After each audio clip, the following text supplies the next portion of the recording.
Imaginez un instant, vous arrachez un pied de tomate à la fin de l'été dans votre potager, et la motte de racines qui vient avec est si dense, si fibreuse, qu'elle fait 2 à 3 fois la taille habituelle. Ce n'est pas une légende urbaine colportée entre voisins de lotissement, mais un phénomène biologique validé par la recherche agronomique. Pourtant, le secret de cette métamorphose ne se trouve pas dans les rayons saturés de votre jardinerie locale, mais dans votre cuisine, pour un coût dérisoire de moins d'1 euro. En France, face aux étés de plus en plus caniculaires, à la sécheresse qui durcit nos sols argileux et aux restrictions d'eau qui touchent de nombreuses régions, la survie et le rendement de nos cultures, qu'il s'agisse de tomates en pleine terre ou d'arbustes fruités sur un balcon lyonnais, dépendent entièrement d'une chose que l'on ne voit jamais, le système racinaire. Nos jardineries débordent de sprays foliaires, de boosters de floraison et d'engrais de synthèse colorés. C'est un business lucratif conçu pour le dessus du sol. Mais le véritable moteur de la plante, celui qui décide si votre poivron va s'endurcir ou si vos tomates vont flétrir au premier coup de chaud d'août, vit à 20 cm sous terre. Dans cette vidéo, nous allons décoder ensemble comment un simple sachet de levure de boulangerie sèche, Saccharomyces cerevisia, révolutionne la vie du sol français. Vous découvrirez la science fascinante de la rhizophagie, ce moment précis où la racine cesse d'être une simple paille pour devenir un prédateur actif de micro-organismes. La recette exacte s'est sécurisée pour activer ce biostimulant à la maison en 30 minutes et un calendrier d'application stratégique pour maximiser vos récoltes cette saison. C'est un guide pratique, sans fausse promesse de « jardin sans entretien », conçu pour les jardiniers qui veulent des résultats concrets face aux réalités climatiques actuelles. Pour appliquer efficacement cette méthode en France, il faut comprendre comment ce traitement interagit avec la diversité de nos climats et de nos configurations de jardin. Contrairement aux engrais chimiques qui brûlent les racines en pot, la levure agit comme un inoculant biologique, ce qui la rend particulièrement précieuse pour la culture en conteneur sur les balcons et terrasses. En pot, le substrat s'épuise vite et manque cruellement de vie microbienne. L'apport de levure recrée artificiellement cet écosystème vivant indispensable. Sur le plan climatique, la France se divise en 4 grandes zones thermiques qui dictent le calendrier d'application. Dans la zone méditerranéenne, marquée par des étés précoces et arides, le développement rapide d'un système racinaire profond est une question de survie dès le mois de mai pour résister au stress hydrique. Dans la zone océanique, de la Bretagne au Pays Basque, l'humidité ambiante favorise la croissance, mais le lessivage des sols sableux ou légers nécessite un soutien pour fixer les nutriments. En zone continentale et montagnarde, où les gelées tardives de l'Est retardent les plantations, la levure permet de donner un coup de fouet thermique et hormonal aux jeunes plants dès que le sol atteint les 15 degrés Celsius. La vitesse de croissance de vos végétaux dicte aussi son usage. Les plantes à croissance rapide et gourmande, les légumes d'été comme les courges, tomates et aubergines, réagissent de manière spectaculaire, car leurs besoins en phosphore et en azote assimilable sont immédiats. Les vivaces et arbustes fruitiers, dont le rythme est plus lent, en bénéficient principalement au début du printemps, au moment du réveil végétatif, pour stimuler l'apparition de nouvelles radicelles nourricières avant les fortes chaleurs. Analysons en détail le comportement de cette solution sur les variétés les plus cultivées en France. Pour les plantes phares de nos potagers, les tomates, poivrons et courgettes, l'avantage majeur réside dans la production d'auxine et de cytokinine par la levure. Ces hormones naturelles forcent la racine à se ramifier horizontalement, augmentant la surface d'échange avec le sol. En sol calcaire ou argileux, typique de nombreuses régions françaises, le phosphore est souvent bloqué et inaccessible pour la plante. La levure, en colonisant la rhizosphère, prédigère ces minéraux et les restitue sous une forme directement assimilable par les poils absorbants. L'inconvénient est que cette activité biologique intense consomme temporairement un peu de sucre dans le sol, d'où l'importance de respecter scrupuleusement le dosage de la recette. Côté arrosage, une plante traitée développe une telle densité racinaire qu'elle optimise chaque goutte d'eau, réduisant la fréquence des arrosages en période de restriction préfectorale. Pour les fraisiers et les petits fruits en pot, framboisiers, groseilliers de balcon, la levure apporte un cocktail de vitamines B et de zinc qui stimule la mise à fleur sans provoquer l'excès d'azote d'un engrais classique. lequel favoriserait les feuilles au détriment des fruits. Attention cependant à la taille et à la protection. Un système racinaire surdéveloppé signifie une partie aérienne plus vigoureuse. Il faudra veiller à une taille propre pour maintenir une bonne aération du feuillage, limitant ainsi le mildiou, d'autant plus que la levure présente dans le sol crée une barrière compétitive contre les champignons pathogènes du sol comme le pythium, responsable de la fonte des semis. Passons à la pratique. Tout commence par le choix du matériel en France. Oubliez les levures chimiques pour gâteaux, qui ne sont que du bicarbonate et de l'acide. Il vous faut du sachet de levure de boulangerie déshydratée active ou de la levure fraîche en cubes disponible au rayon boulangerie de votre supermarché. Évitez les sachets périmés depuis des années. Si les cellules sont mortes, vous perdrez l'effet de colonisation vivante. Voici la préparation de notre recette biostimulante étape par étape. Prenez un bocal en verre d'1,5 litre. Versez-y 1 litre d'eau non chlorée. C'est un point critique en France où l'eau du robinet est souvent très traitée. Utilisez de l'eau de pluie ou laissez reposer votre eau du robinet dans un seau ouvert pendant 24 heures pour que le chlore s'évapore, sinon il tuera la levure. L'eau doit être tiède, entre 35 degrés Celsius et 40 degrés Celsius. Si elle est trop chaude, plus de 45 degrés Celsius, vous tuez l'organisme. Si elle est trop froide, elle reste dormante. Ajoutez 2 cuillères à soupe de levure et 1 cuillère à soupe de sucre blanc. Le sucre n'est pas pour la plante, il sert uniquement de signal de réveil pour la levure. Remuez doucement.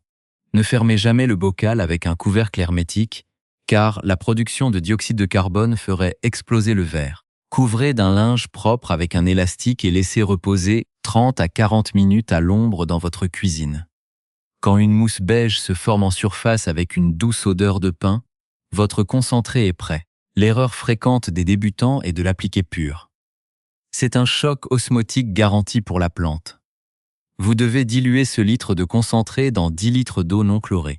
Arrosez ensuite directement au pied des plantes, sur un sol déjà légèrement humide, à raison d'1 litre par grand plant, ou d'un verre pour les jeunes semis. En résumé, ce sachet à 1 euro n'est pas un produit miracle qui vous dispense de soigner votre terre, mais un catalyseur biologique ultra efficace adapté aux défis climatiques de nos jardins français. Pour réussir votre saison, voici votre checklist d'actions concrètes. 1. Première application au moment du repiquage au printemps pour éliminer le stress de la transplantation et fixer le plan. Deuxième application au moment de l'apparition des premiers boutons floraux pour soutenir l'effort de nouaison. Et troisième application 3 semaines plus tard, lorsque les premiers fruits se forment pour maximiser le calibre sans épuiser le sol.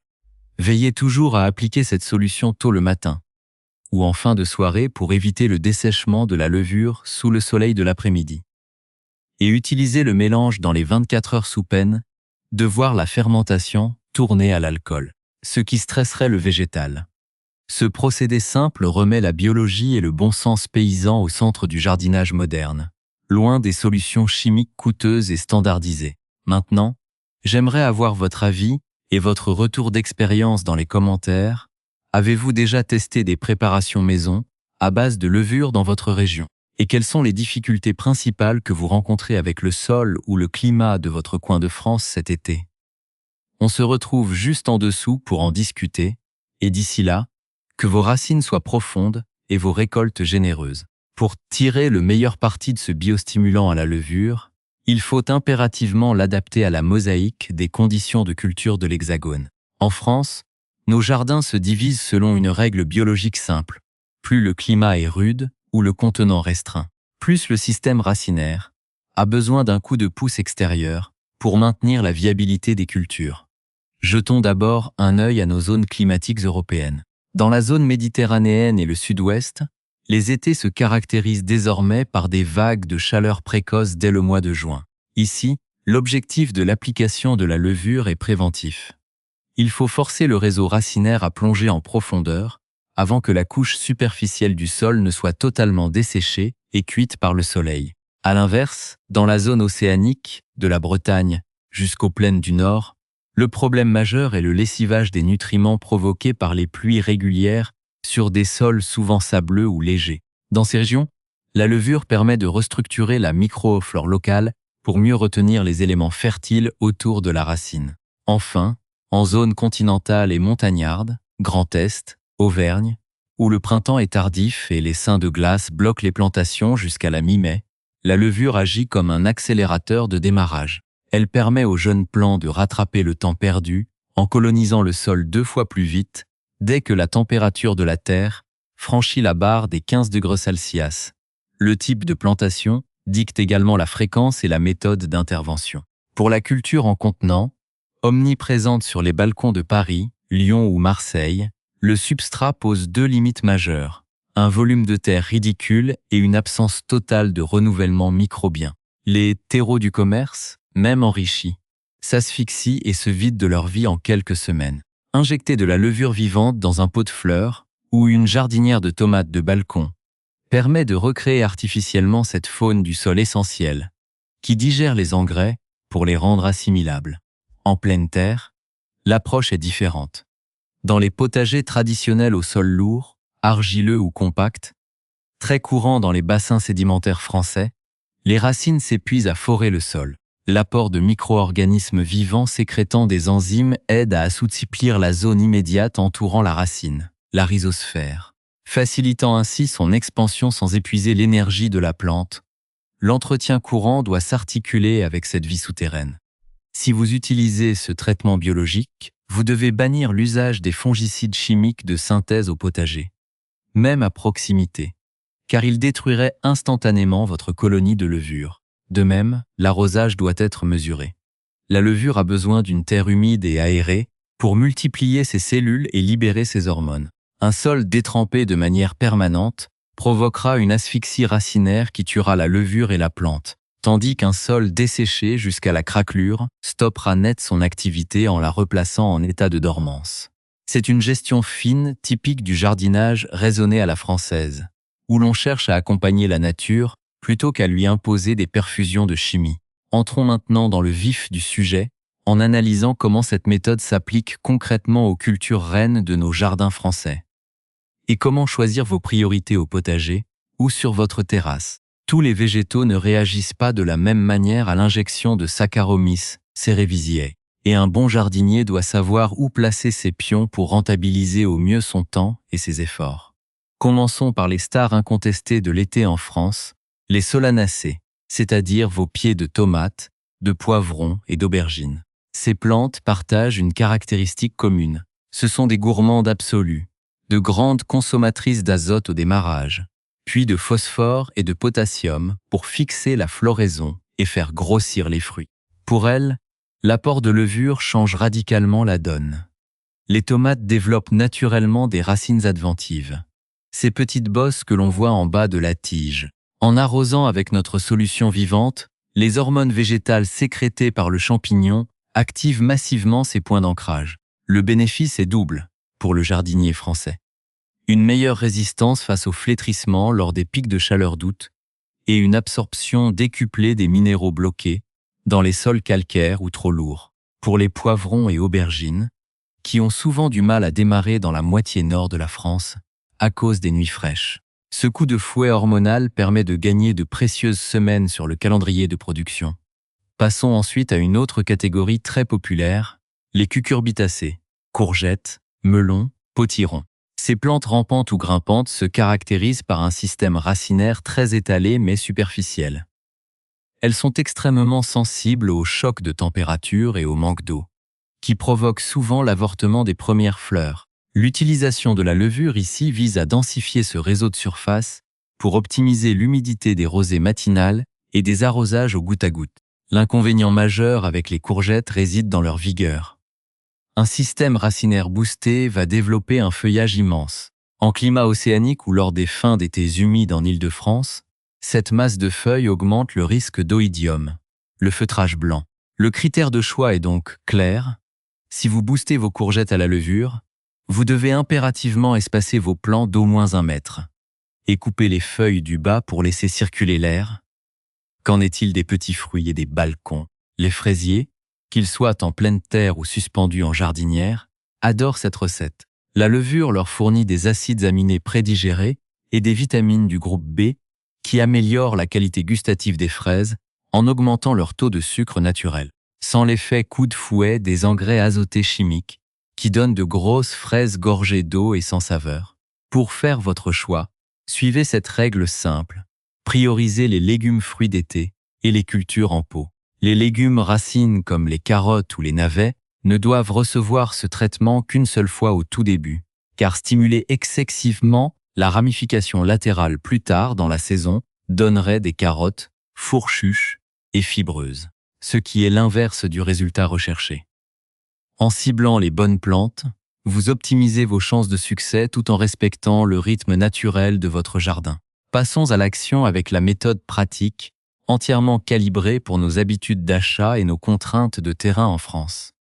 Tout commence dès l'achat de vos plants ou la préparation de vos semis-maisons. Si vous achetez vos godets en jardinerie ou sur un marché local, inspectez toujours le dessous du pot en plastique. Des racines qui tournent en chignon serré ou qui sortent par les trous de drainage sont le signe d'une plante stressée qui aura du mal à s'installer. C'est précisément là que notre solution de levure intervient pour réparer les dégâts et stimuler la création de nouvelles radicelles saines lors de la plantation. Pour la plantation étape par étape, préparez votre trou de manière traditionnelle. Un sol meuble, enrichi d'une bonne poignée de compost bien décomposé ou de fumier de cheval composté, très courant dans nos campagnes. Installez votre plant, en enterrant la tige jusqu'aux premières feuilles pour les tomates et rebouchez. C'est à ce moment précis que vous effectuez le premier arrosage stratégique avec votre levure diluée. 1 litre de concentré pour 10 litres d'eau non chlorée. Cet apport va immédiatement inonder la zone de transplantation d'auxine vivante, éliminant presque totalement le fameux choc de repiquage qui bloque souvent les plantes pendant 10 jours. Abordons la question cruciale de l'arrosage et de la fertilisation sous nos latitudes. Face aux étés marqués par des restrictions préfectorales de l'usage de l'eau, l'arrosage doit être ciblé. Ne versez jamais votre eau à la levure sur le feuillage. Les feuilles n'ont aucun moyen d'absorber ces micro-organismes et vous risquez simplement de favoriser l'apparition de maladies cryptogamiques. Champignons, comme le mildiou, favorisés par l'humidité résiduelle en climat océanique ou après un orage d'été dans le bassin parisien. Versez lentement au goulot, directement au pied, pour que le liquide descende à environ 15 cm de profondeur. Paillez immédiatement après avec de la paille de blé, du chanvre ou du paillis de lin pour maintenir l'humidité et protéger la colonie de levure des rayons ultraviolets du soleil, qui leur seraient fatals. En matière de fertilisation, rappelez-vous que la levure n'est pas un engrais complet, c'est un biostimulant. Elle ne remplace pas une terre fertile. Elle aide la plante à mieux digérer ce qui s'y trouve déjà. Côté protection contre les parasites européens, la levure offre un avantage indirect mais mesurable. En colonisant la surface de la racine, elle livre une guerre de territoire féroce aux champignons pathogènes du sol comme le fusarium ou le pythium, responsables du dépérissement des jeunes plants. De plus, une plante dotée d'un système racinaire surdéveloppé tolère beaucoup mieux les attaques aériennes. Si vos tomates subissent une attaque de pucerons, ou si les altises perforent vos jeunes plants de courgettes en mai, une plante solidement ancrée au sol puisera l'énergie nécessaire pour reconstruire ses tissus. Là où une plante aux racines chétives capitulera immédiatement. Corrigeons enfin 2 erreurs typiquement françaises. La première consiste à utiliser de la levure chimique alsacienne en sachet rose. C'est une erreur fréquente chez les débutants. Ce produit est composé de pyrophosphate et de bicarbonate de soude, des sels qui vont alcaliniser et endommager votre sol. Il vous faut absolument de la levure de boulangerie, vivante. La deuxième erreur est d'utiliser l'eau du robinet directement tirée du réseau sans précaution. Dans la plupart de nos communes, l'eau est fortement chlorée pour des raisons sanitaires. Si vous versez cette eau directement sur votre levure, le chlore va désinfecter le mélange et tuer l'organisme vivant avant même qu'il ne touche la terre. Laissez toujours reposer votre eau 24 heures à l'air libre pour la déchlorer naturellement, et votre jardin vous le rendra au centuple. Nous y voilà. La boucle est bouclée, et le mystère de ce sachet de cuisine à moins d'1 € est désormais levé. Vous avez compris que la réussite d'un potager ou d'un balcon productif en France ne se joue pas à coup de traitements chimiques de surface, mais dans l'intimité et l'activité biologique du sol. En changeant de regard, en acceptant de nourrir le dessous pour récolter le dessus, vous offrez à vos plantes la meilleure arme possible face aux étés de plus en plus lourds et imprévisible qui touche nos régions, de la Provence aux plaines de la Loire.